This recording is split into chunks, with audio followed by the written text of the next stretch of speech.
Jadi baik ya, terima kasih. Tadi saya sudah diterima laporan kita. Nih. Sebelumnya Ombudsman itu sebenarnya laporannya ada dua mekanismenya, satu online, satu lagi offline. Kenapa kita kemari? Sebelumnya kemarin semalam sudah saya masukkan online-nya ke sistem Simpek 4 namanya ya, aplikasi mereka. Namun karena pengalaman 3 bulan yang lalu, tanggal 27 Agustus yang lalu kita melapor tapi nggak ada kabarnya, maka saya pikir yang online itu nggak efektif. Jadi saya ajak teman-teman ke sini supaya kita melapor secara offline, supaya kita sama-sama tahu nanti publik menagih nanti nih. Ya. Harapan kita adalah supaya Ombudsman memeriksa layanan ANRI.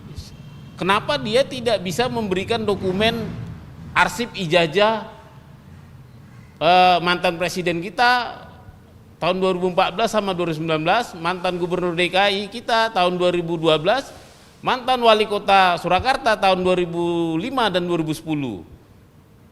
Dengan begitu ANRI juga harus meminta secara administrasi ke KPU seperti itu. Saya tidak berharap pidananya, mungkin ada pidananya disebut di situ, tapi harapan saya adalah kita harus belajar jangan sampai kejadian hilangnya dokumen arsip Super Semar itu terulang lagi di ANRI. Ini kan ijazah Bapak Presiden kita, pemimpin bangsa yang harus dikenang oleh masyarakat Indonesia ya, anak cucu kita ke depannya. Ijazah Muhammad Hatta saja bisa dilihat kok di Belanda.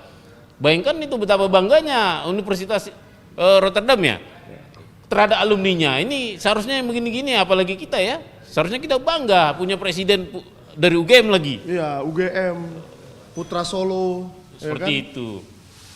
Saya rasa itu aja. Mungkin ada pertanyaan.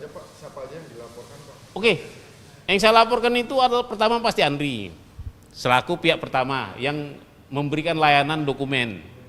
Tapi karena dia di sidang kemarin yang sidang putusannya dari KIP menyebut bahwa ANRI tidak bisa melakukan layanannya karena KPU belum memberikan dokumennya, maka saya turut laporkan KPU DKI, KPU Pusat, KPU DKI, KPU Surakarta. Ya. Karena mereka kan satu fungsi. Nah, itu saya pihak laporkannya seperti itu. Harapan saya cuma satu aja seperti tadi, supaya jangan terulang lagi kisah Super Semar yang hilang. Kalau kita baca-baca dari keterangan orang ANRI kan ternyata di ANRI itu ada 4 katanya surat Super Semar yang ngaku surat Super Semar, tapi ternyata keempat-empatnya palsu. Jangan sampai yang begini terjadi. Tiba-tiba banyak fotokopian beredar di mana-mana, ternyata semuanya palsu. Oh, iya. Seperti itu. Makanya kita penting kita runut nanti 2019, 2014, 2012, 2010, 2005, 1985. Ya. Seperti itu. 6 itu harus sama. Harus sama dan konsisten seperti itu. Dan bukan identik ya. Karena dalam dokumen seperti ini tidak ada kata identik sebenarnya. Yang ada otentik atau tidak. Ya. Jadi saya tadi tanya laporan saya kok kayaknya di peti es kan itu yang tanggal 24 laporan kami. Iya. Dia gagap dia sendiri cari-cari tuh. Kayaknya filenya udah nggak tahu lagi di mana. Ternyata dari informasi mereka harus ternyata ngendap nunggu itu kita laporkan waktu itu ada Setnek ya. Setnek kan berdasarkan peraturan presiden dia harus melakukan fungsi kearsipan juga. Tapi saat itu begitu saya bersurat dia bilang tidak punya itu arsip. Bayangkan di Setnek tidak ada arsip ijazah presidennya. Presiden kita tidak ada. Maka saya laporkan waktu itu kemari. Cuman ya nggak tahu kabarnya. Baru katanya nanti akan di follow up.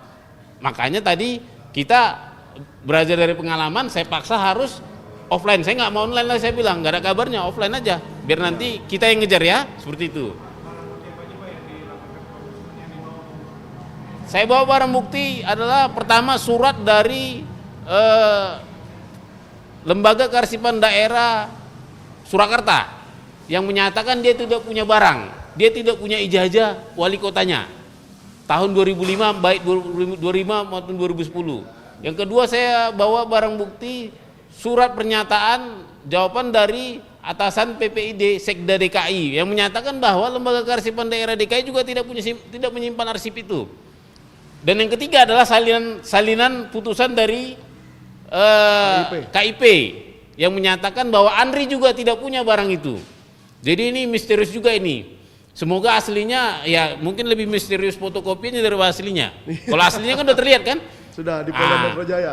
Kalau fotokopiannya yang ada itu justru di KPU. Padahal menurut peraturan perundang-undangan, KPU itu tidak punya legal standing untuk menyimpan ini barang. Retensinya sudah habis 5 tahun. Bahkan menurut Undang-Undang Kearsipan ya, itu maksimum 10 tahun itu sudah harus dikasih ke Andri. Ya, seperti itu. Apalagi kalau yang tahun 2005-2010 itu masih mengacu kepada Undang-Undang Nomor 7 tahun 1971. Begitu selesai dipakai itu harus langsung dikasih ke Andri. Hanya Undang-Undang Kearsipan tahun Nomor 43 tahun 2009 yang agak ada spare-nya.